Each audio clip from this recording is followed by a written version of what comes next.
What is up, everybody? It is Patrick Steffens coming from Avison Young, back with another edition of the CoreNet New York Big Apples CoRe podcast. With us today is none other than Ryan Simonetti from Convene, CEO of the fast-growing flexible workplace operation with locations throughout the country and as of recently in the UK. Ryan, welcome, my friend. Thank you. Appreciate it. Great to be here. You know, real excited. Been a fan of the growth of the company. Been watching from afar, and then as of more recently, my firm is co-located in a building with one of your centers, and spend a ton of time at the 535th. It's one of my favorites. I happen to see you in the elevator every once in a while. I know you're around. Real quick, just wanted to get a little background from where you started, what prompted the move to head into Convene, where you're headed eventually moving forward. So, a little bit of background for our listeners about who Convene is and what problems you help businesses solve. No, it sounds good. So I'm going to have to go pretty far back. The entrepreneurial roots come from my father. He was and continues to be a small business owner.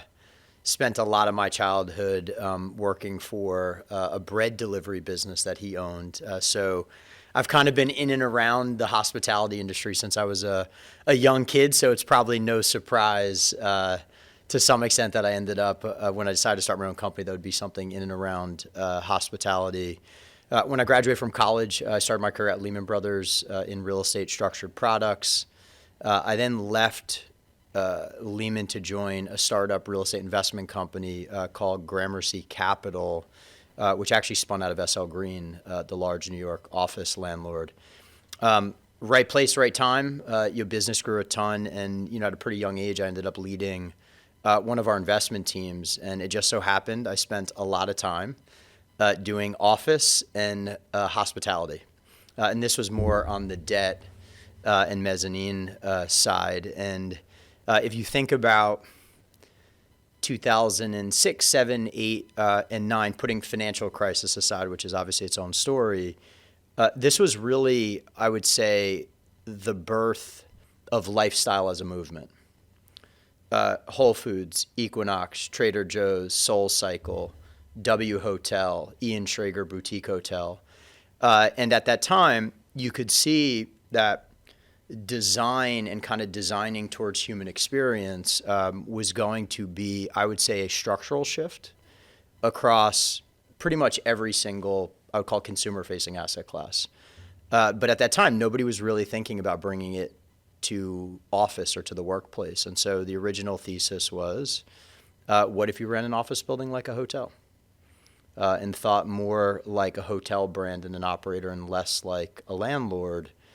Could you fundamentally change the value proposition for the tenants and their employees vis-a-vis a better experience in the building? And then from a landlord's perspective, you think about how hoteliers make money. The better the brand, the better experience, typically the higher the rate and the better the occupancy, which oftentimes equates to you make more money. It's pretty decent and business so the model, value right? proposition was to kind of replicate what we had seen very successfully done, in the hotel industry and kind of bring it to office. And this was came up with the idea in 2008 and didn't launch until kind of mid-crisis in 2009. Now, I would say we were probably way ahead of our time. When we first started Convene, I don't think too many meetings I took with office landlords, there was a warm reception to amenitizing your building, to delivering hospitality services, to using technology to better sell and market and create an experience in your building. But you got to start somewhere. And, I think hopefully when people look back at what's transpired, for the industry and the sector in particular, that people can look towards Convene as, one of the brands and platforms that, I think fundamentally changed and hopefully continues to change the sector. That's awesome. Props to you for being, quote unquote, ahead of that curve. talking about I really love the notion of that hospitality infused to the workplace.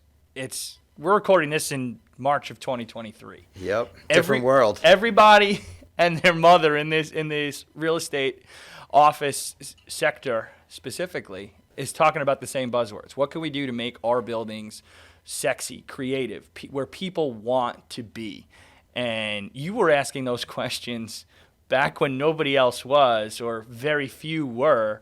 So, I feel like that's been a big boon to the initial growth of what you guys have built.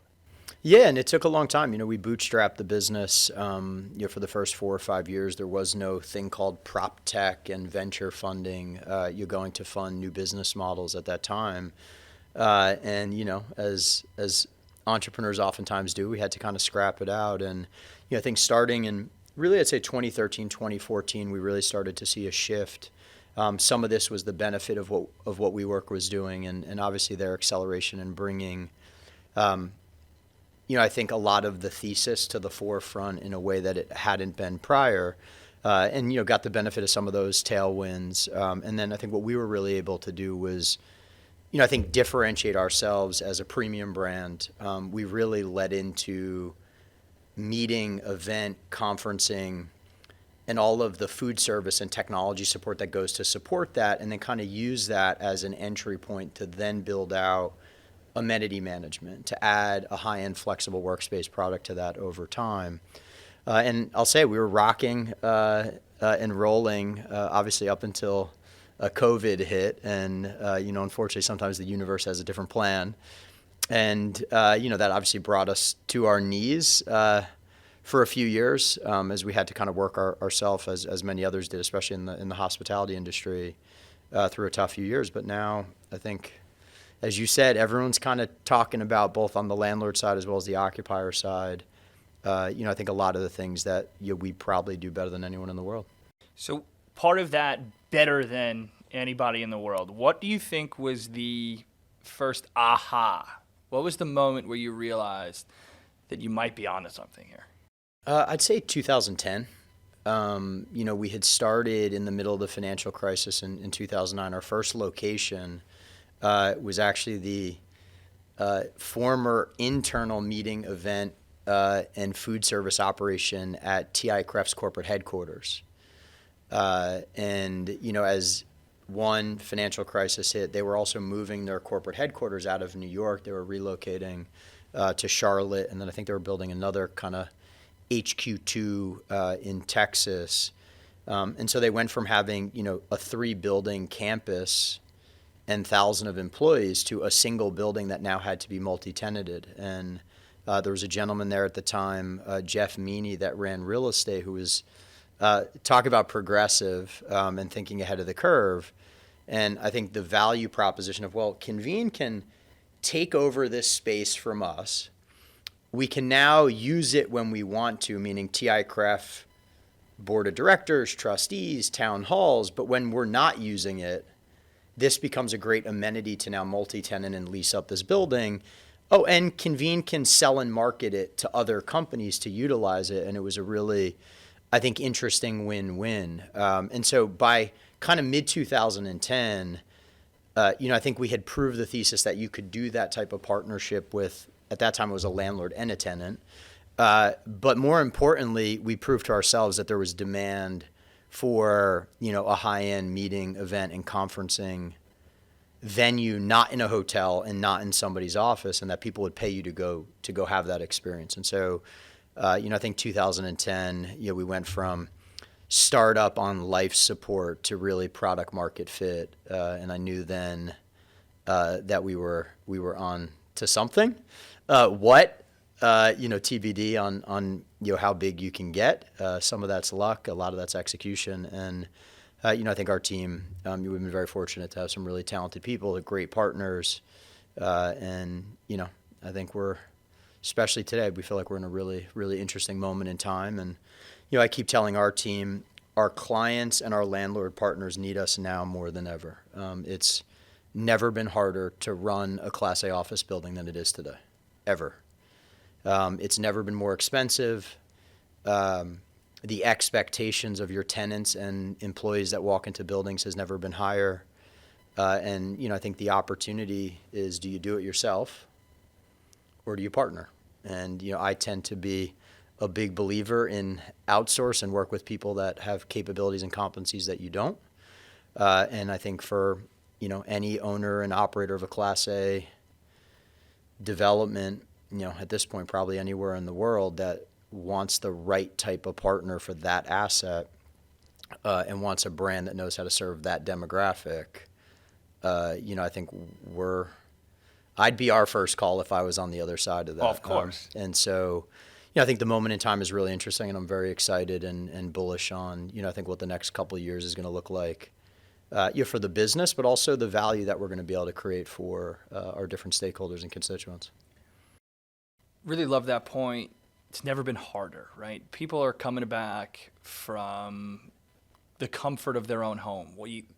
Companies across the world, whether you're a real estate focused company or insert any other industry type, is focused on creating an environment for their people that gives them the opportunity to be proud of where they work. Yep.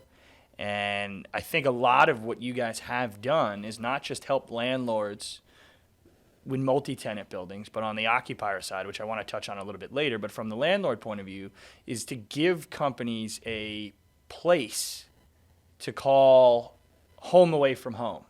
And whereas, they'll have their dedicated workspace, which is a little bit different. Sometimes it's within the flex operation that you guys have, but a place home away from home within your centers that gives them that vibe and, almost like that hotel or coffee shop feel, with the comfortability of work from home, but not at home.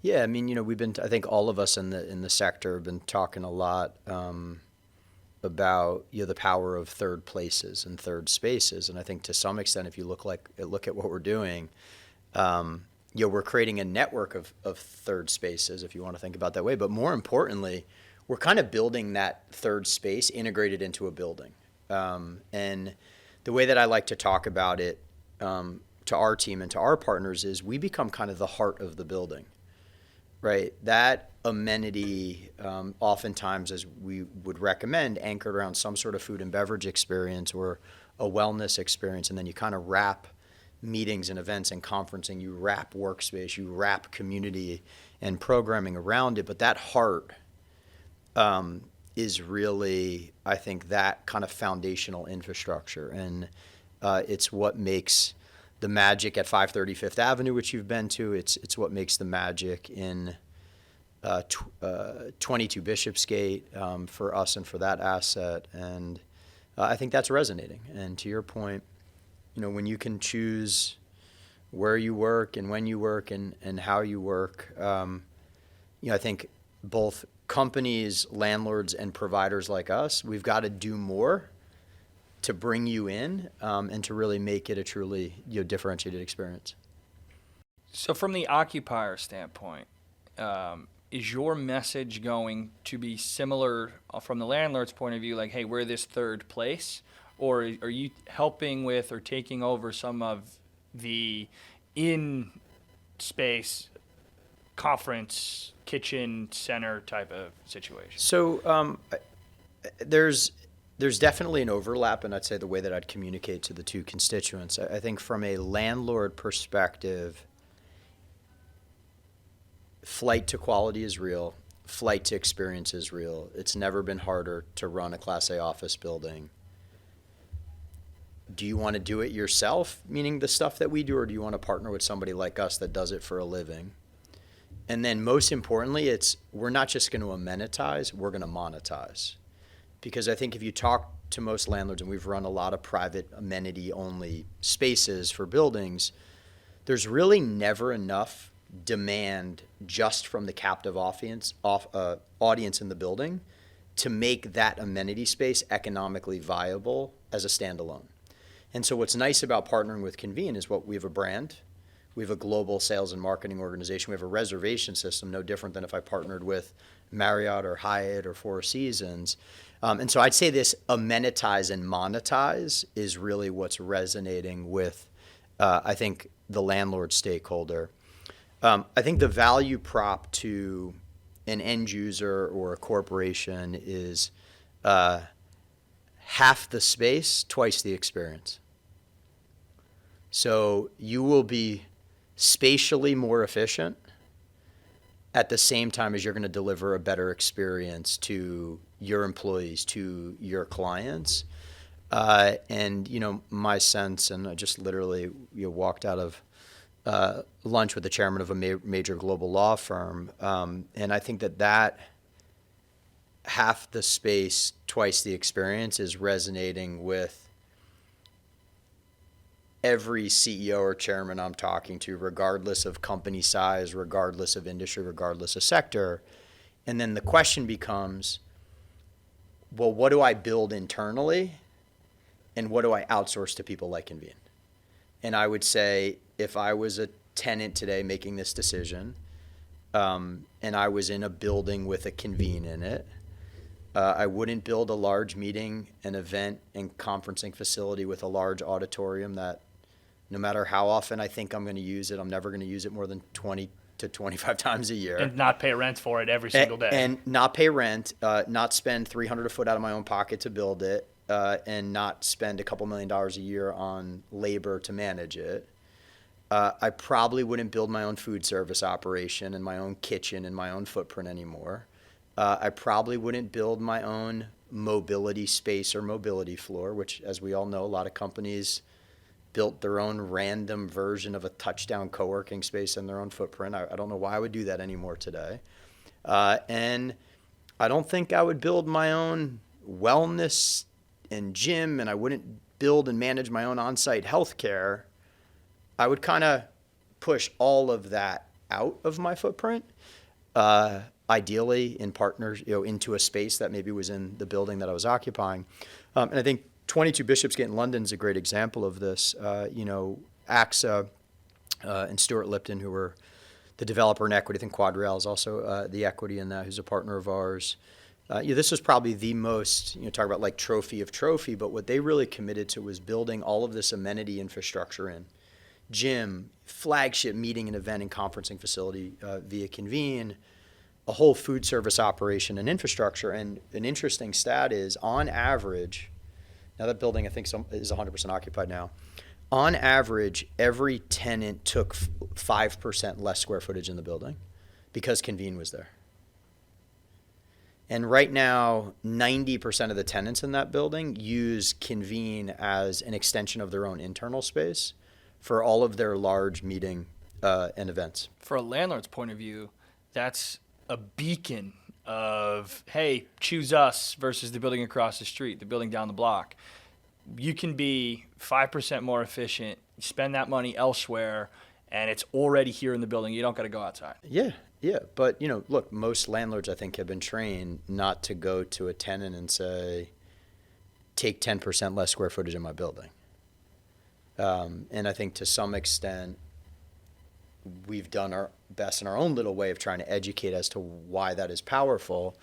I think thankfully you've got progressive landlords out there, like AXA and others that we're working with that I think are really embracing that. And if you look at the way that those assets are performing, the rates they're getting, the lease up, that is part of the reason we're seeing this incredible bifurcation in the market. I mean, talk to anyone in brokerage, look at the data. There's trophy and experiential, and there's everything else. And so I think the more progressive landlords can be and how they think about not just integrating this in, but also how you sell and market that value prop back to tenancy.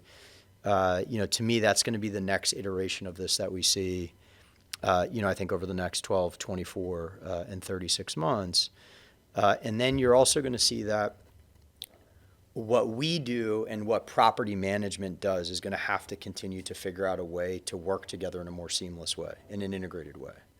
I always say, why pay twice the fees, right? And so I think you're going to start to see more alignment between kind of what we do and what our capabilities are as an organization and existing property management, whether that's on a third-party basis or that's actually owners and operators that are vertically integrated. And what's interesting is we're seeing more and more in the deals that we're going into today that there's a delineation between front of house and back of house, right? And so if you talk to anyone that's worked in a restaurant or in hospitality, we always talk about front of house, back of house. And the same can be said for a building. There's back of house and there's front of house. And what we're starting to see more and more is that we as a company, we as a platform are being asked more and more to run the front of house. And so property management runs the back of house, and then Convene runs the front of house experience. You're the hospitality experts. It's just, we've built over a very long period of time, a capability that, yes, I think would allow us to deliver that experience, probably in a differentiated way. I tell our team all the time, and Danny Meyer, I think you'll probably steal from him a little bit, but there's a difference between service and hospitality. They're two fundamentally different things. There's a lot of people in the service business. There's not that many people that are in the hospitality business. And to me, that's the kind of emotional, human-to-human kind of way of delivering a service experience. And a lot of that is in the DNA of the company. It's in the culture of the organization. It's in the way we've hired and the way that we've trained. And I think it's going to be really hard. I'm not saying you can't do it, but to go from just saying I'm going to be a services company to I'm going to be a hospitality company tomorrow, I can't think of a single company in history that's been successfully able to make that pivot. And I think it's natural that we start to see, we're a services company, Convene, you're a hospitality company, let's partner. I'm a landlord, I design, buy, build buildings, I know how to lease them up. Convene, you're a hospitality company, let's partner. And if you look at our pipeline today, which is dozens and dozens of deals around the world, almost all of them are in a partnership, managed, driven basis between us and either a company or a landlord. The partnership aspect, I totally see. I was starting to see the trickles of that even pre-COVID shutdowns. But we're focus on what you're the expert in, and from a landlord's point of view, that's exactly it's the building, it's the management of the buildings. Did I buy it right? Did I finance it right? Do the numbers make sense? Did the numbers work? Yeah. And with that in mind, I could outsource some of that warmth and feel and comfortability to somebody who does this day in and day out, and it'll help with my lease up timing. It'll help with, maintaining premium rents. It'll help make my building become that space. That the reasons companies would choose us versus somebody else is because we can bring and deliver all these different warmth and comfortable and human-like feelings. I really liked, there was an article a couple months ago about Convene with a couple of quotes from you in it. I'm going to paraphrase because I couldn't find the exact tidbit, but it was more about how you were talking about the design of your space being human-centric, being using that as your buzzword to shape the design and the empathy and the emphasis of what you guys feel with when somebody walks into any one of your locations across the country. Can you touch on a little bit of the background as to where that came from, how that's evolved, and what's going on? So this is a great story, and it's especially relevant because of the building we're in. It was early 2010. My co-founder, Chris Kelly, who's an amazing guy, and I, we had raised a little bit of money, but not enough, and we really needed new furniture at our first location. Well, we knew we didn't have the money to pay for it, but as a scrappy entrepreneur knows, there's probably a way to angle where you might be able to get somebody to donate it to you for free. So we had the good fortune of meeting the founder of Empire Office. And next thing you know, we're on a private jet to Steelcase's offices in Grand Rapids. And our whole thing was, well, we're going to convince Steelcase. By the way, we have one location, right? And we just literally opened. But we're going to convince Steelcase that they should do a deal with Convene where our location becomes a living, breathing Steelcase showroom.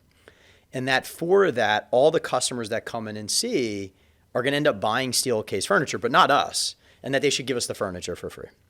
So we jump in this meeting, and when we get there, we go to this place that was called the Learning Center at Steelcase. And my partner and I walk in, and we are absolutely blown away. Like, Steelcase had it figured out. But the problem was, it was like going back to like Xerox PARC. Like, they had it figured out too. And so we immediately get in. We're going to meet with the CMO. He's about to start this whole hour pitch. We're like, time out. Who did this? He's like, who did what? I'm like, who designed this place that we're in right now? He's like, what do you mean, who designed it? Steelcase. I said, no. Who are the people that worked on this project? That, like, whose vision was this? And he said 3 names: Joyce Bromberg, Michael Fazio, and Rick Van Gelderen. I didn't listen to another word at Steelcase. We left there. We got in touch with all 3 of them, and we hired all 3 of them. And we said, we want you to come, look at what we're doing, and we want you guys to come up with what you think the future of Convene should be. Because whatever I just saw at Steelcase is the future of work. I know they're never going to figure out how to commercialize it, but we will. Can you come work with us? And Joyce not only worked on that project, but she ended up joining us. I think about her oftentimes as our 3rd co-founder, who's a incredible workplace strategist. And what she taught us and brought to Convene was something called human-centric design. And I'd say at the core of how we think about designing spaces, at the core of how we think about designing services, how we think about designing our pricing and our packages, everything goes back to both latent and also implicit needs of human beings. And so we do a tremendous amount of observational research, secondary research, but we are a human-centered design company first and foremost, and we owe that to Steelcase, and most importantly, we owe that to Joyce Bromberg. And we would not be the company we are today if it wasn't for that trip. So I got to give Empire a shout out too. But no, it changed the lens through which we think about the world as entrepreneurs, and it changed the lens through which we design experiences at Convene. Scrappy entrepreneurship. Love that phrase. And you touched on there's some history back in the family. You had this desire to start your own company with Convene, but you also advise startups from a board level, from a friendship level, from a mentorship level. Was there anything in your board advisory or startup advisory that really stands out, or what you can notice of what's going to be a successful entrepreneur? I'd say a couple things on this topic. One, that's my way of giving back. And the reason I give back is because I've had the good fortune of having many an incredible mentor, advisor, and coach myself. And I think the opportunity that I see today is to share some of the wisdom back. I think one of the challenges of being a young entrepreneur, when my partner and I started this business, we were in like 26 and 27, is that we haven't had as many life experiences professionally as other people had. And one of my favorite quotes is a Picasso quote, which says that good artists copy, great artists steal. And as a young professional, I always viewed myself as being in, I call it the wisdom theft business, and constantly surround myself with people that have achieved greatness, that have experienced things that I haven't experienced. And if I ask them really good open-ended questions, there's lots to be learned. And I think to some extent, the reason I advise and invest and do all that stuff is, to me, it's to some extent my own way of giving back. I'd say the hardest part of entrepreneurship is getting started. I think about it oftentimes as you have to walk to the edge of a cliff and you have to jump, and you have to be confident that you're going to land. And it's hard. It's scary. And then once you get started, I think some of the big things are, one, to be extremely curious. I think there's something about being a lifelong learner that, when I see great entrepreneurs, there's a constant intellectual curiosity that drives them. Second, our values at Convene are genuine, relentless integrity, teamwork, grit. There's a certain resiliency you have to have, and adaptability that you have to have. Life and entrepreneurship, no different, is not linear. And it is high and it is low, and the lows are way lower than the highs. And I can tell you that for a fact. But there has to be a certain willingness to constantly push, even in the face of great adversity, constantly. And so I think that resiliency is a really, really big thing. And then the most important thing, and I got this advice. There's a guy by the name of Bruce Dunleavy, really well-known and successful venture capitalist. And I remember it was kind of early days at Convene, and I had a chance to meet with him, and I said, what's the one piece of advice you would give to a young, aspiring world conqueror? Great question. And he said, surround yourself with people you like, respect, and trust. Keywords: respect and trust. And I think as an entrepreneur, as a human being, you always want to surround yourself with people that are willing to be brutally honest with you, but are also willing to push you to be a better version of yourself. And the best entrepreneurs build the best teams, hands down. And so I'd say those are my three, what can not just set you on your path, but also over time ultimately set you apart. Love that. You did touch on the grit, is what you call it, internally at Convene, your ethos, your motto. Can we dig a little deeper on GRIT? Yep. So it was 2013 or 2014. Chris and I, the company had gotten to a size where, one, I remember we had like a lot of employees, I don't know, 150 or whatever it was, or 120, whatever. And it was starting to get to a point where we couldn't touch each individual anymore.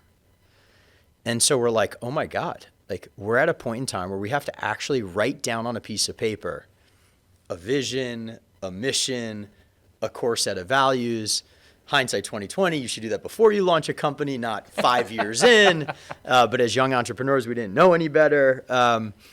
And I remember, I stayed up all night because, we had talked about it, but somebody actually had to write it. And I sent it in the morning to Chris, and I said, what did you think? And I had listed out a vision statement, a mission statement, our core set of values, and also a statement that said 1% better each day, which I think is really kind of the way I think about life, and Chris does, I know, as well, and what we've kind of carried into the company. And then we wrote down some guiding principles that we thought would dictate the way that we wanted to interact with our stakeholders, both internally and externally. And so it was a all-nighter randomly in like 2014. And I think that embodies who we were as founders. I think it embodies for sure at this point the culture of the organization. And, be authentic, be you. Be relentless. Just don't quit. Operate with integrity always. You can always cut a corner. It's easy. A lot of people in business cut corners. We never wanted to. And then the last thing is that teamwork, right? We win and we lose together. The beauty of business is it's the greatest team sport on earth, especially at scale. And so, we wrote those things down. And, just like Google has the way that it thinks about hiring people, which is very technical, like there's a certain engineering benchmark, right? It's a very engineering-driven culture. For us, ours is much more of a values-based. And so when you come to interview at Convene, we ask lots of questions to figure out, are you genuine? Are you relentless? Do you operate with integrity? Are you a team player? And I think that has served us very, very well. And that's the secret sauce at Convene. It's not me. It's not great design, although we care deeply about that. It's not incredible food, although that's really important. It's not seamless technology, although that is very valuable. It's having, almost 1,000 people now that care deeply about the needs of our customers, and every day when they show up, they want to do a great job. Business is the greatest team sport on earth. That's a new one for me. I love following quotes of entrepreneurs, of business leaders, successes and failures. You don't have to make them yourself to learn from other people. And I tell you, I'm going to take that one. Put that quote. That's all right. You got it. It's yours. Being that disruptor in an industry is a unique challenge. You touched on the ways it became so much of a part of growing that business, as a part of who you were and how your life built up to that point. I mean, what do you think has changed in your life as a early stage entrepreneur to a little bit more of a successful one these days? Patience. I used to ride the wave emotionally as the business rode the wave, and I think as I've grown and become a husband and become a father, spent a lot of time with my executive coach, and have been surrounded by some really talented executive team members and mentors. I think you learn to not ride the waves as much. Not to say I'm not passionate and I wear it on my sleeve, but I just think I'm much more deliberate and thoughtful and probably balanced than I was, even 5 or 10 years ago. And the challenge is, going from a founder to a CEO is really, really hard. Not enough people really talk about that transition. And then going from the CEO of a smaller company to the CEO of a big company, that's like its own whole evolution. And, I think that warrants a different version of yourself, different skills, the ability to make decisions and think a little bit differently. And to me, that's always been what's been so fascinating about my personal journey, is the constant learning and growing that has to happen to continue to stay ahead and lead a company as it's scaling. It's not something you think about often, the difference between the founder, the CEO, and then two different roles. Right? And talking about now being a CEO of a much bigger company. Recently, you guys announced the acquisition of ETC based out of the UK. You touched on a little bit before some holdings in London. Can you give us a little bit of what was the mindset in that? That's a big M&A. That's a big jump from the group that was sporadically growing throughout the country. Yeah, so, it's interesting. I always think about 2019 and where was the business. So in 2019, we had 34 locations. We were operating in 7 markets. We had just under 1,000 employees. A lot of revenue growth, profitable again in 2020, which was a really important thing for us and the board. And we had about 1.5 million feet under development when COVID hit. Fast forward to where we are today, and I think why this acquisition was so transformative for us. We now have 39 locations, about to be more than that in the not too distant future. We're back pretty much to a similar head count. We're actually now not just operating in 7 markets. I think we're operating in 10, but we're really a truly global business with a significant UK presence and a significant US presence. That foundation allows us to start to think about what does it mean to be a truly global organization. And the acquisition and the incredibly talented team and capability that came with that is going to allow us, and you'll see this over the next 12, 24, 36 months, to start to look east into Europe, and then have a really talented and capable team in the U.S. that starts to look north into Canada, as well as continue to expand in the U.S. And thinking is that our industry and sector will at some point look not too dissimilar from the hotel industry, where you'll have a couple large platforms that operate at true global scale and will probably operate different brands that speak to different customer segments, that speak to different needs within the market. I mean, we're operating 3 brands right now: Convene, ETC, and Saxworks by Convene, which was part of the Hudson Bay transaction. And so, to me, that's kind of what we're working towards, and we're going to do that, for sure, on a global scale. So I think this acquisition, plus some of the other stuff that we've done, what do they say? Don't let a good crisis go to waste. Over the last few years, I think is going to really position us to be a consolidator and to build, I think a global hospitality company and platform with several brands that operate still, I think, at the premium end of the market. I do think about there's 1-star, there's 2-star, there's 3-star, there's 4-star, 5-star. Convene, we believe in that flight to quality. We're going to stay up market, best buildings, best partners, best markets. And, that's kind of the little part of the world we want to carve out for ourselves in the sector. But I'm very, very excited for our team. And, I think the next couple of years are going to be really exciting. You beat me to the punch on my next question. Without giving too much of your secret sauce away, you said best markets, best buildings, best partner, landlord partners, best occupier partners. Is there anything else in terms of that growth in selecting locations, selecting those partners? What makes them the best to you? What makes the best market, building, et cetera? Well, one is a commitment to delivering the experience. Are you really committed as a developer, as an asset owner, and as the capital source behind that to truly create a differentiated experience? Like doing what we do, building these spaces, operating, it's not free. We're not spending $120 a foot on a build out at Convene in any one of the brands that we operate. And so there's a significant investment that has to go in to doing what we do and delivering, I think, an experience that, at least in those assets, that our customers, they expect.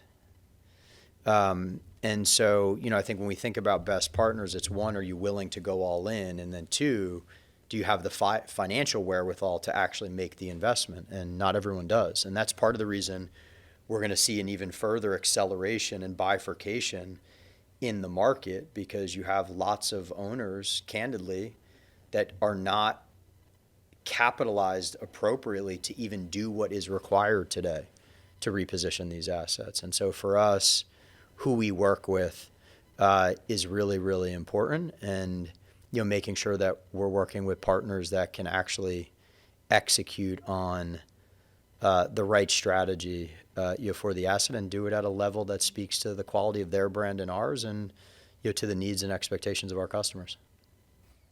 Going to jump around just a little bit here.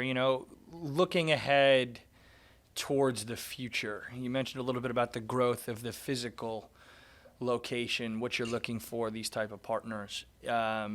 Has there been thought to grow like a virtual event, an augmented reality, a VR, metaverse type of situation? So, it's interesting. I mean, one of the pivots we had to make, so we had a relatively big business. 90% of our revenue went to zero as a company overnight and stayed there for 2 full years. So when that happens, you can either die or you try and innovate your way through it. And one of the big investments that we made, and thanks to our board and partners at the time for even letting us do it, because it wasn't not an easy decision to make, was to build out a virtual and hybrid event production capability, including technology to help facilitate that. And so if I look at our events we hosted in 2022, almost 90% of the events that we hosted last year were hybrid in some form or fashion. And so we've built out a really robust production capability. We're now not building the software, but partnering with the software on the software front. But that's a huge part of the offering and experience. We are very focused right now on how can we bring our experience to the fingertips of our users? How do I book a meeting room really seamlessly? How do I order food? How do I sign up for an event? You could think about at scale, what's our version of like Starwood preferred guest, and how do you build loyalty around the brand? And so there's a lot we're going to do, and I think our thinking about medium to long term and digital and technology will be a very, very big part of that. I think the good thing is, given just the investment in software and technology, you don't have to build everything yourself anymore. And I think our strategy will be to build things that really differentiate our brand with our product and engineering team, but really partner with best-in-class software providers. And we kind of stitch it together as opposed to have to build everything. Because one thing I've learned from investing in a lot of technology companies is building software is not cheap. And maintaining software is definitely not cheap. And so, again, back to core competency, we know what we do really well as a company, and we're going to stick to that knitting as well. Similar to the landlords bring you on because their business model is a little bit different than yours. It's hire the same game, exactly. What's your favorite part about running a business? I'm a builder. People always ask me, it's like, how would you define yourself? I would say I'm a leader and I'm a builder. I build businesses, I build spaces, I build teams, I build people. And so I think leading and building, that's what gets me excited each and every day. That's always the motivation for it. Making money is how you keep score, but I think what gets me most excited is the building part of it. You mentioned it's 1% better every day, 1%, just improve this. And, I come from a background of team sports. We play, the games are 48, 80 minutes, depending on what we're playing. And a message we got from a lot of my coaches growing up was, you don't have to win the game. You just have to win the small interactions. That's it. And part of what you're saying is building the business. Sure, the scoreboard is revenue at the end of the day, but you can win in a lot more ways. You can win that 1 minute, win that one interaction, grow that person from entry level to senior position. It's inspiring. We're happy to have these conversations with leaders such as yourself. So really appreciate it. No, I appreciate the forum. We'd like to end our segments with a very brief New York minute. This is going to be pure. Ooh, is this the hot seat right now? Pure rapid fire. Woof. All right. This is a full disclosure. I haven't seen these. There's no prep here. This is a New York-based group, so a lot of these are going to be New York-based questions. Right. So our listeners from around the world, welcome. All right. What's your favorite way to get around New York? Walk. What's your favorite spot to get lunch? Hudson Clearwater. Oh, it's awesome. I love that spot. Interesting fact about Ryan, non-business person. I'm really into UFC and have had a few Muay Thai amateur fights. What's one thing that's really sparked your interest in the news this week? That's a great question. I've been obsessed with just globally what's happening right now, the power dynamic between, I think, U.S., Europe, China, Russia, and the implication that that's going to have. And so I've been deep in that and thinking about what the next 10 to 15 years looks like as that plays out. What's unique about your New York City experience?